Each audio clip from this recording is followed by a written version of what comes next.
Herkese merhaba.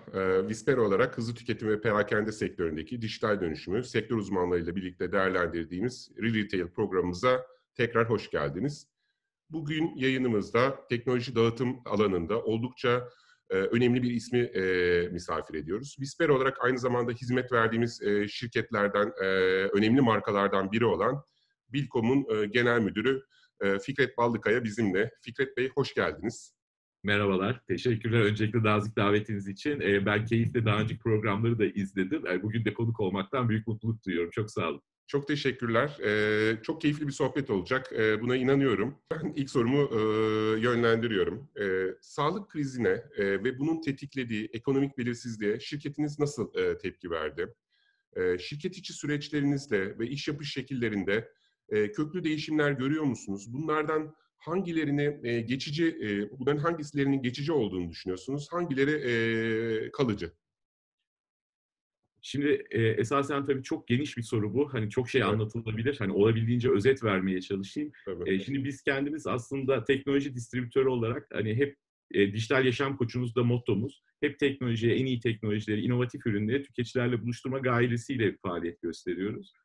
Bunun yanı sıra bundan 3-4 yıl kadar önce bir dijital dönüşüm kapsamında yeni baştan her şeyi ele aldığımızda bir vizyon ortaya koyduk. Demiştik ki hani biz güzel tamam en iyi teknolojileri herkese ulaştırıyoruz. Ağırlıkla B2B hani partnerlerimiz vasıtasıyla tüketicilerimize. Ama biz bu teknolojileri de en iyi teknolojileri kendimiz kullanıp bir örnek model şirket olabilir miyiz diye yola Hı çıktık. hı.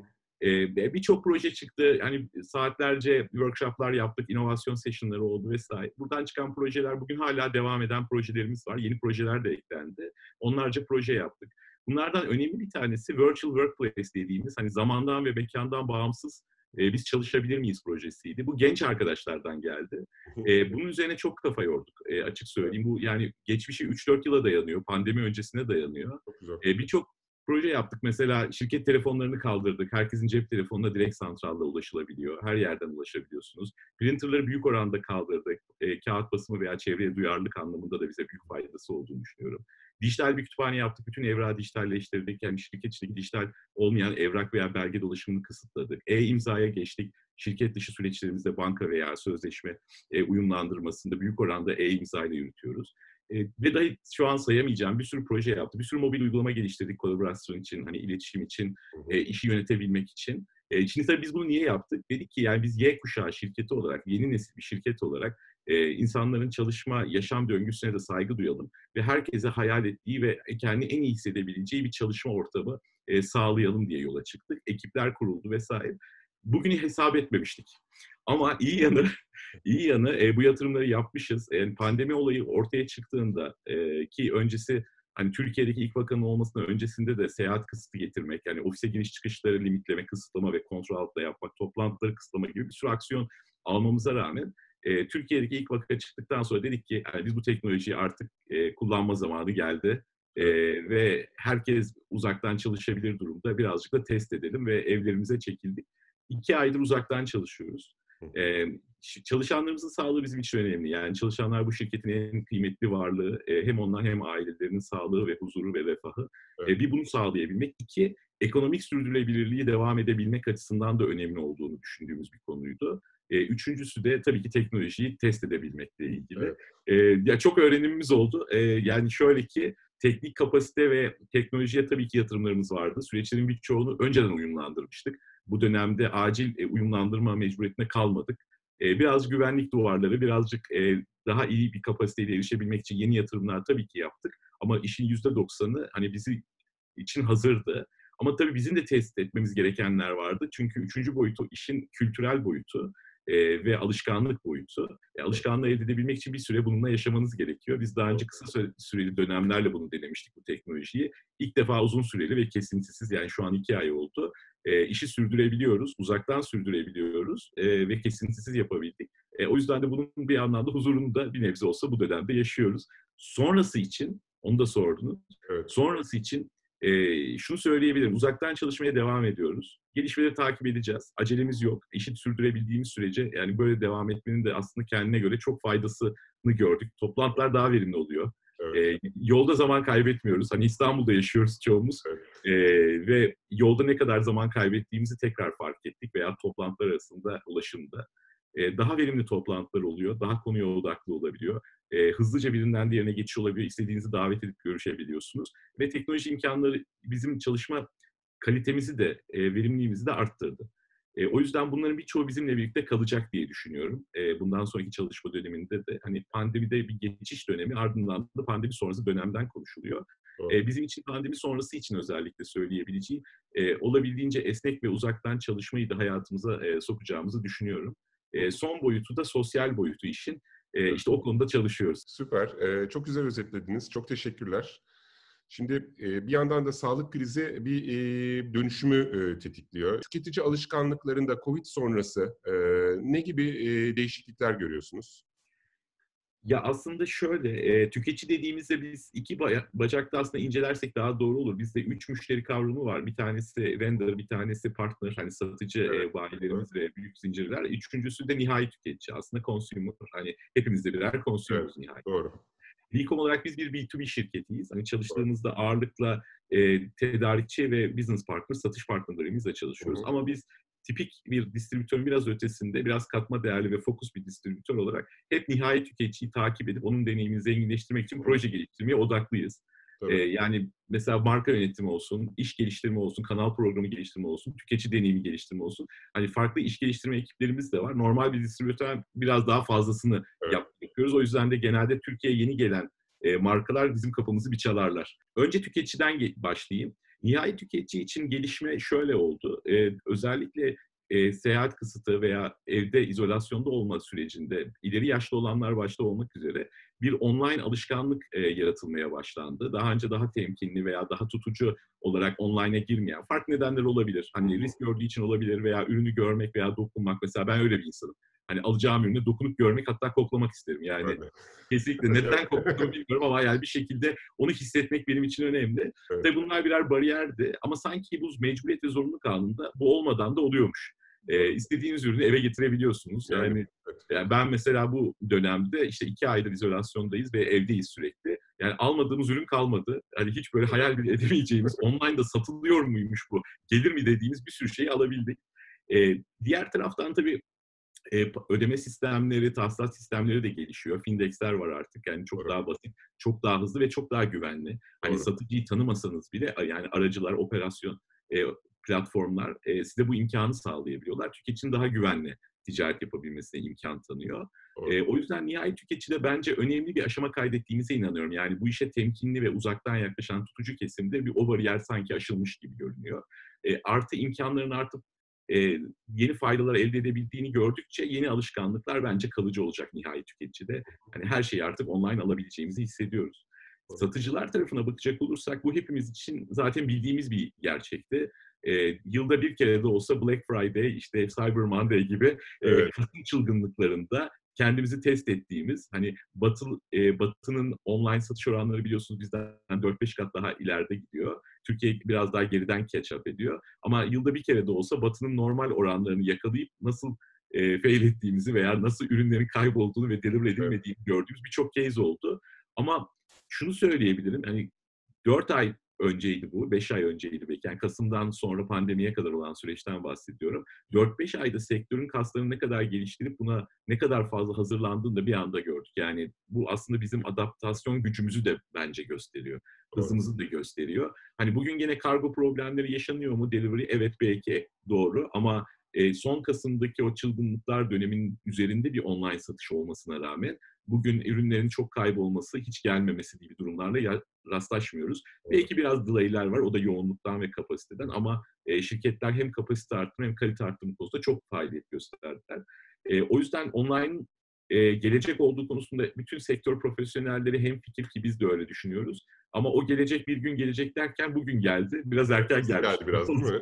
Hızlandırılmış bir şekilde geldi. Biraz hızlandırılmış gelmiş oldu. İyi de oldu. Bence 2-3 yıllık gelişim serüvenini bir yıla hatta bir yıldan daha kısa süreye birkaç aya sığdırmış olduk. Demek ki olabiliyormuş. Evet. Ben bunu söyleyeceğim. Bu kazanımlar bence kalıcı olacak. Bunlarla devam edeceğimize inanıyorum. Ama bununla birlikte offline dediğimiz hani normal standart bildiğimiz mağazacılık bitmeyecek. Yani bu devam edecek.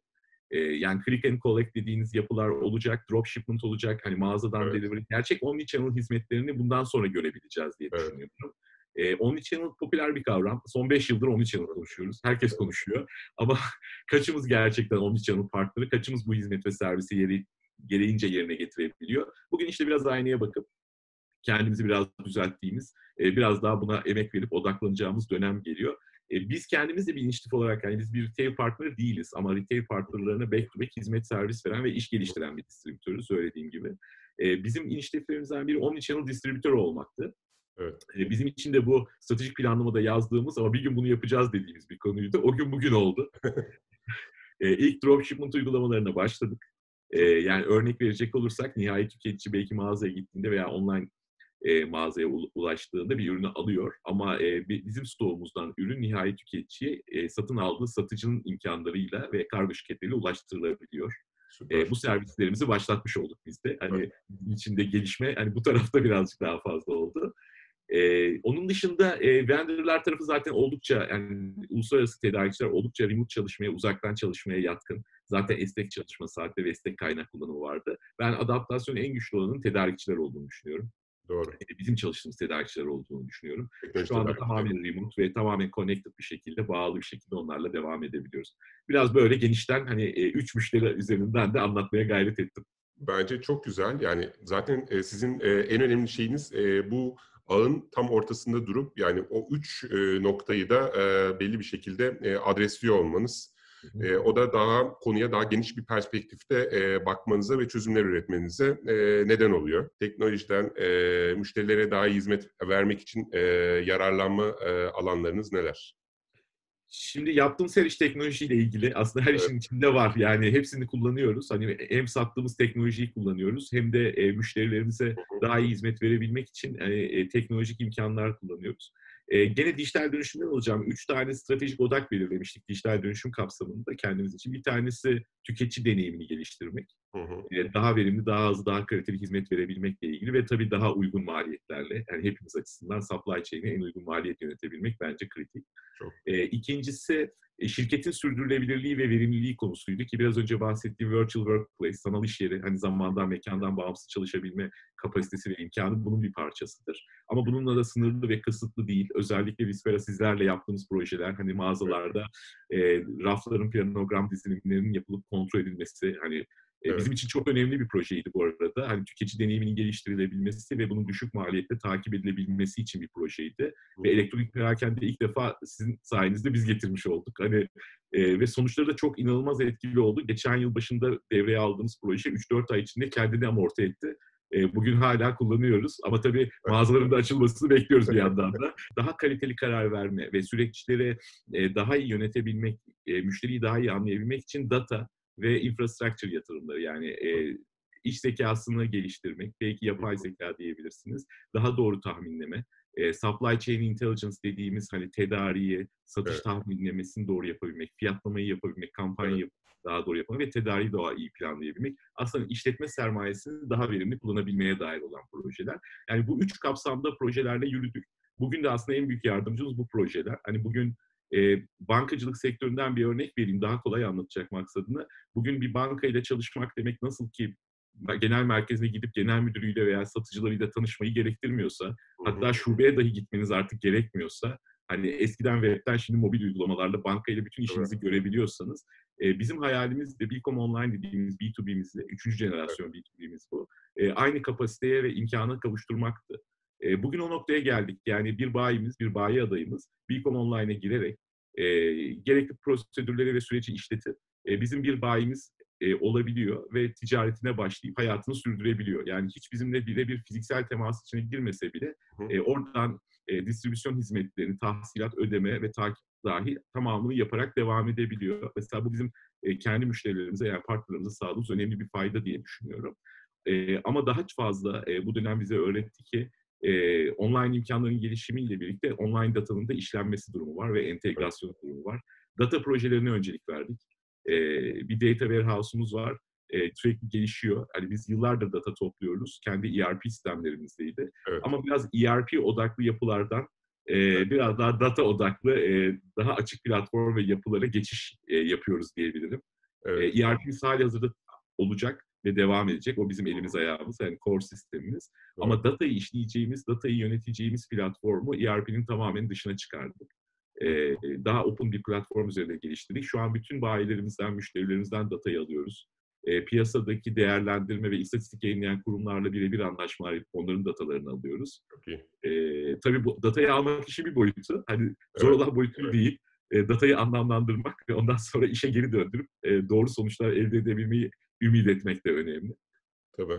Bu Bunlara bakıyoruz. aslında biraz böyle conceptual bir şey ama bu data konuları biraz şeye gidiyor. Yani şirketleri insight driven company olmaya dönüştürüyor. Yani Doğru. yani farklı kaynak sistemlerden, işte ERP'den, işte Vispera'nın görüntü işleme teknolojilerinden, başka kaynak sistemlerden, işte araştırma kuruluşlarından gelen bütün verileri belli veri havuzlarında toplayıp yapısal veya yapısal olmayan verileri belli veri havuzlarında toplayıp bunları bazı anlık kararlar üretmeye aslında dönüştürebiliyorsunuz ki bu şirketleri insight driven company haline çeviriyor ki gerçekten bunu yapan şirketler çok daha diğerlerine göre agile hale geliyorlar. Çok daha başarılı hale geliyorlar. Çünkü problemleri daha önceden görüyorlar.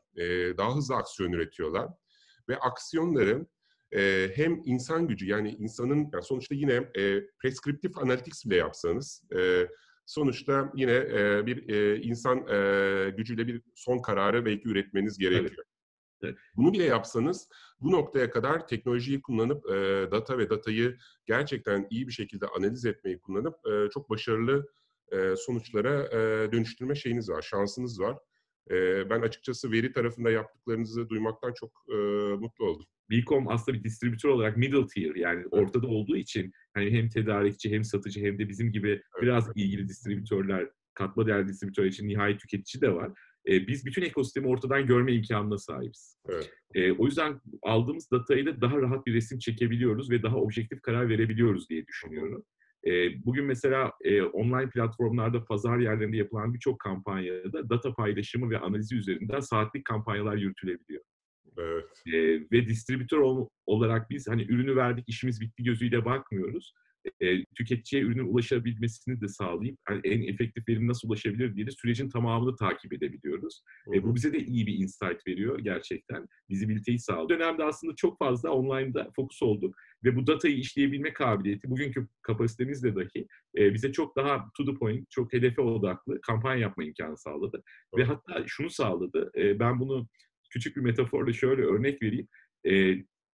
Bir oyun oynadığınızı düşünün. Mesela tavla oynuyoruz diyelim. Her el siz bir zar atıyorsunuz. Ben 3 zar atıyorum.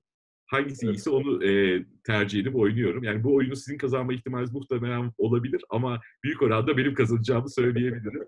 Bizim buradaki agile mantıkla yaptığımız iş aslında datayı alıp hızlı kararla değiştirerek saatlik kampanya evet, oldu, olmadı, devam et, değiştir, parametre değiştir, bir daha koy, ürün değiştir, parametre değiştir, bir daha koy, o evet, platformdan al bu platforma koy. Aslında birazcık işin bu boyutu gibi.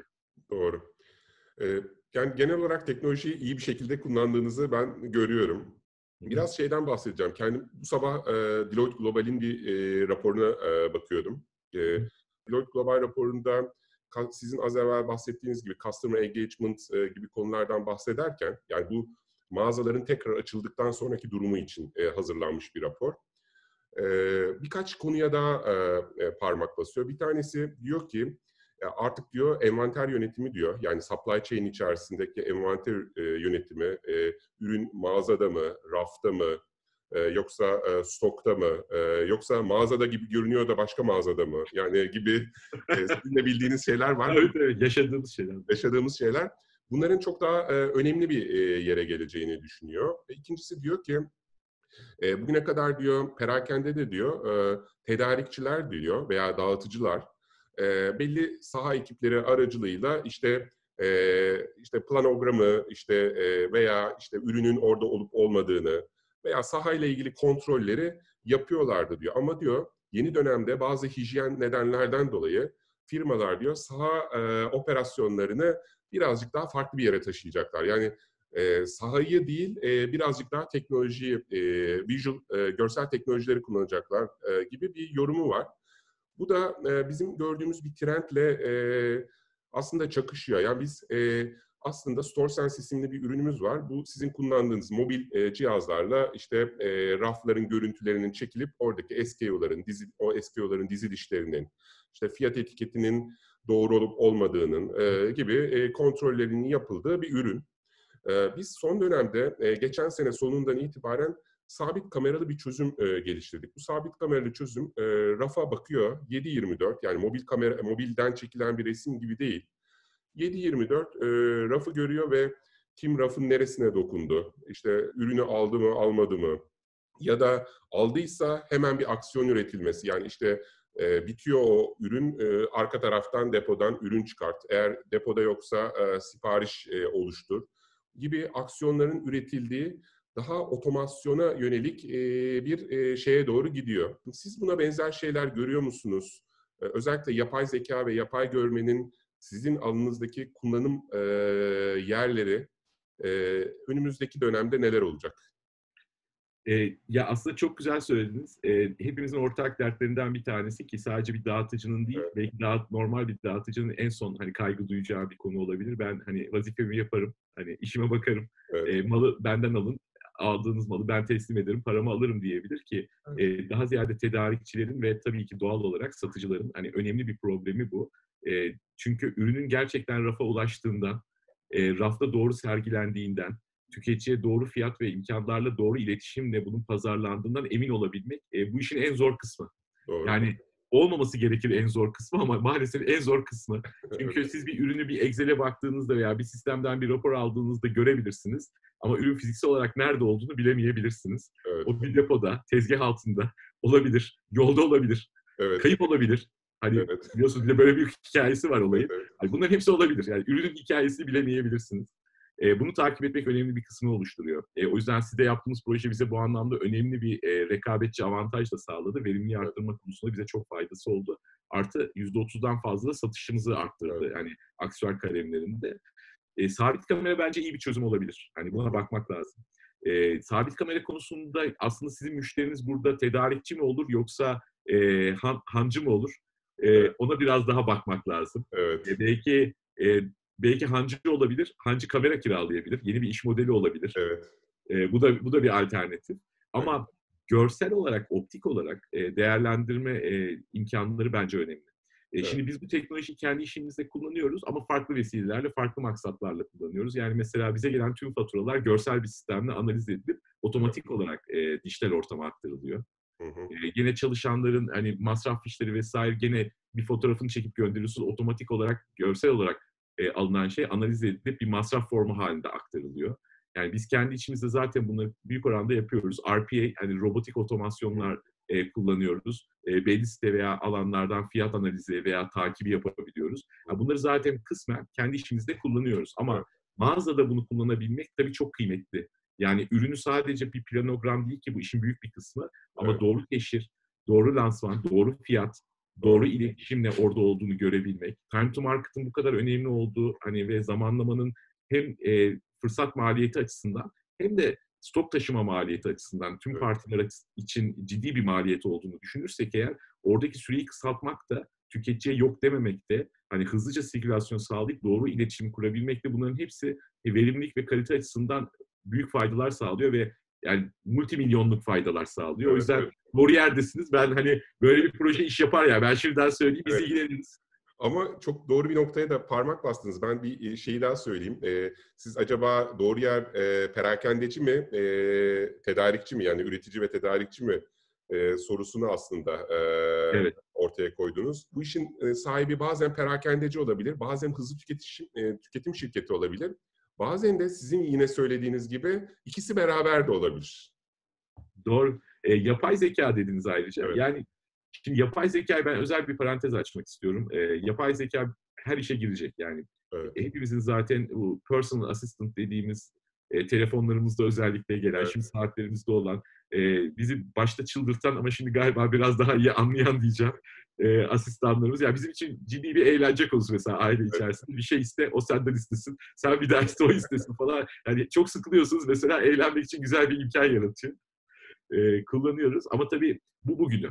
evet, Daha o bir bebek ve gelişiyor ve hızlı öğreniyor ve adapte oluyor. Yani 3 yıl öncesine göre çok ileride. Çok ve daha gideceği de yol var. Sanırım yapay zekadan biraz daha şunu bekliyor olmamız gerekiyor. Yani tüketici deneyimine de içine katarsak, tüketiciye ihtiyacı olan ürünü verebilir olması gerekiyor. Yani bugün mesela bir search engine'e bir şey yazdığınızda size milyon tane sonuç getiriyor olmasının artık pek bir kıymeti yok. İlk günleri 90'larda, evet. şimdi orada söyleyince aklıma geldi. Alta Vista vardı galiba. Evet, evet. 90'larda yazdığınızda kaç saniyede kaç tane size şey getirir, search engine cevap getirir diye bakardık. Evet, birkaç Ama tane gelince seviniyorduk. seviniyorduk falan. Sonra ama neyi gördük? Yani bu Google vesaire diğerleri de geldi. Hani milyonlarca seçenek de gelse aslında tüketici için hiçbir önemi yok. Yani ilk sayfanın ötesine kaçımız geçiyoruz? Hani esasen önemli olan benim için en kıymetli seçimi veya çözümü bana ulaştırabilmesi. Doğru. Yapay zeka bence burada aktif olacak. Burada önemli olacak. Yani basit bir otomasyon robotundan yapay zeka tarafından size özel seçilmiş selektif bir şeye evriliyor olacağız. Ben tüketici deneyiminde bunun kıymetli olduğunu düşünüyorum. Çünkü bugün tüketici deneyimini offline'ı konuştuk, online'ı konuştuk. Mobil tabii online'ın yeni tarzı. Hani web değil artık, daha farklı. Ama bence bir sonraki nesil geldiğinde şuna hazır olmamız lazım. Kişisel asistanlarla konuşuyor olacak online mobil. Yani siz bir mobil ürün, bir ürün, herhangi bir ürün aslında Evet. bütün perakende kapsıyor. Bir ürün istediğinizde bunu bir web sitesine girip veya bir mobil uygulamadan ilgili siteye girip değil veya bir search engine'e yazarak değil, asistanınıza soracaksınız, dijital asistanınıza. O size bir öncekini mi almak isterdin veya ondan Evet. memnun muydun, değil mi? Yani bunları söylüyor olacak. Birazcık burada yapay zeka bizim hem tercihlerimizde hem de kaliteli tercih yapabilmemizde bize en büyük yardımcı olacak. O yüzden retail'ın özellikle şuna dikkat ediyor olması lazım. İletişimi sadece kişilere değil, nihayet tüketiciye değil, dijital asistanlara da iletişimi ön plana alıp yapıyor olmak burada çok önemli olacak. Evet, evet. Ya Fikret Bey, çok güzel bir sohbet oldu. Çok çok teşekkür ediyorum yayınımıza katıldığınız için. Sağ olun. Bizleri çok mutlu ettiniz. Gerçekten yapmayı planladığınız şeyler, bulunduğunuz alanı bundan sonra da dönüştürecek şeyler. Sizi bundan sonraki süreçte de Bilkom olarak başarılı projelerle, yeniliklerle görmek istiyoruz. Katıldığınız için çok çok teşekkürler. Bilmiyorum sizin bunun üstüne eklemek istediğiniz son bir iki şey olur mu? Çok teşekkür ederim. Çok keyifli bir sohbet oldu Gökhan Bey. Ben hani şöyle diyeyim, çok dolu dolu konuştuk. Hani su gibi aktı derler ya, biraz Evet, öyle. Gayet güzel, keyifli ve lezzetli oldu. Tekrar ederiz. Yani daha sonra yeni projelerde zaten bir arada her zaman evet. oluruz. Hani Visper olarak da hani bu anlamda pandemi sonrası için yeni projelerinizi heyecan ve hevesle bekliyoruz. Ben de o kısmını söylemiş olayım. Ama teknoloji bir araç, yani amaç değil kesinlikle. Kesinlikle. Hele ki böyle dönemlerde teknolojinin bize sağladığı fayda ve konforu ve şimdilik de aslında biraz daha huzur ve güveni daha iyi anlıyoruz. Diğer taraftan da iş sürdürülebilirliği açısından da teknolojinin önemini bir kez daha anlamış olduk. O yüzden teknolojiye güvenin diyorum ve yatırım yapmaya devam diyorum herkes için. Benim son sözüm de böyle olsun. Çok sağ olun. Çok çok teşekkürler katıldığınız için. Sevgili izleyenlerimiz, gelecek hafta Retail'da yine alanında uzman bir yöneticiyle beraber olacağız. O zamana kadar sağlıklı kalın, sağlıkla kalın, hoşça kalın.